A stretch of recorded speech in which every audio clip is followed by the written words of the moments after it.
মীর আশরাফ আলী 1800 সালে কোম্পানি সরকার ঢাকা শহরের ম্যাজিস্ট্রেটের কাছে জানতে চেয়েছিলেন শহরের সম্ভ্রান্ত বা প্রভাবশালী লোকের সংখ্যা জন এবং তাদের বর্তমান অবস্থায় বাকি।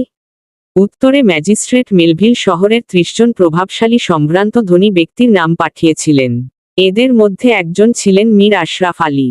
লিখেছিলেন মেলভিল তার সম্পর্কে, was formerly wealthy, man of pleasure, and seems to court popularity. 1. নায়েব নাজিম নুসরাত জং ছিলেন তার সমসাময়িক। নুসরাত জং তার ঢাকা বিষয়ক পাণ্ডুলিপিতে উল্লেখ করেছেন যে মীরের মাসিক আয় ছিল 20,000 টাকা এবং শহরের এমন লোকের সংখ্যা খুব কম যে তার অনুগ্রহ লাভ করেনি। আশরাফ আলী তার সময়ে ছিলেন ঢাকায় একজন প্রধান ধনী ও অভিজাত। ঢাকায় তিনি এসেছিলেন খুব সম্ভব 18 শতকের শেষের দিকে ইরান থেকে। ভাগ্যচত্রায়ণ এসে ভাগ্য ফিরিয়েছিলেন।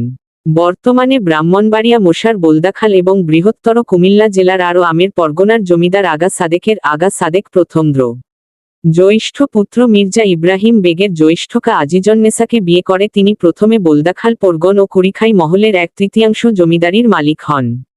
পরে তার শ্যালিকার স্বামী প্রখ্যাত সঙ্গীতজ্ঞ মির্জা হোসেন আলী বোলদাখাল পরগনার 1/3 জমিদার অর্ধাংশ মীর সাহেবকে দান করে দিলে তিনি এই 387 বর্গমাইল জুড়ে অবস্থিত বিরাট জমিদারির অর্ধাংশের মালিক হন। 2 তাইফুরের মতে তার বাড়ি ছিল বর্তমান বাবুপুরা পুলিশ ফাঁড়ি ও পুরনো পিডব্লিউডি দফতর এলাকায়, অর্থাৎ নিমতলী প্রাসাদের পাশে। তিনি লিখেছেন তাকে কবর দেওয়া হয়েছিল বিজ্ঞান ভবনের সামনে। কবরটি অনেকদিন অবহেলিত থাকার পর বিশ্ববিদ্যালয়ের তৎকালীন উপাচার্য রামেশচন্দ্র মজুমদার তারের বেড়া দিয়ে ঘিরে দিয়েছিলেন কবরটিকে। তবে এ সম্পর্কে আরও সুনির্দিষ্ট তথ্য পাওয়া যায় হাকিম হাবিবুর রহমানের কাছ থেকে। তিনি জানিয়েছেন মরহুমের কবর রেলওয়ে স্টাফ কোয়ার্টার রোডের 17 নং বাংলোর বেষ্টনীর বাইরের উঁচু জায়গায় রয়েছে। কবরে যাবার জন্য একটি গলিও ছেড়ে দেয়া হয়েছে। আশরাফ আলী ছিলেন ইংরেজ ভক্ত। প্রথম ইঙ্গো-বার্মা যুদ্ধের সময় 1824-26 তিনি কোম্পানিকে নানাবিধ সাহায্য ছাড়াও নগদ দিয়েছিলেন 1.5 লক্ষ টাকা।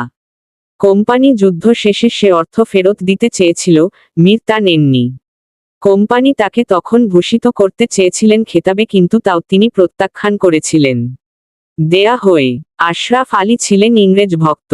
প্রথম ইঙ্গো-বার্মা যুদ্ধের সময় 1824-26 তিনি কোম্পানিকে নানাবিধ মুরদ্ধেজ ছাড়াও নগদ দিয়েছিলেন 1.5 লক্ষ টাকা। কোম্পানি যুদ্ধ শেষে সে অর্থ ফেরত দিতে চেয়েছিল, মীর তা নেননি। কোম্পানি তাকে তখন ভূষিত করতে চেয়েছিলেন খেতাবে, কিন্তু তাও তিনি প্রত্যাখ্যান করেছিলেন। হাকিম হাবিবুর জানাচ্ছেন মীর আশরাফকে উপাধি না দেওয়ায় তৎকালীন নায়েব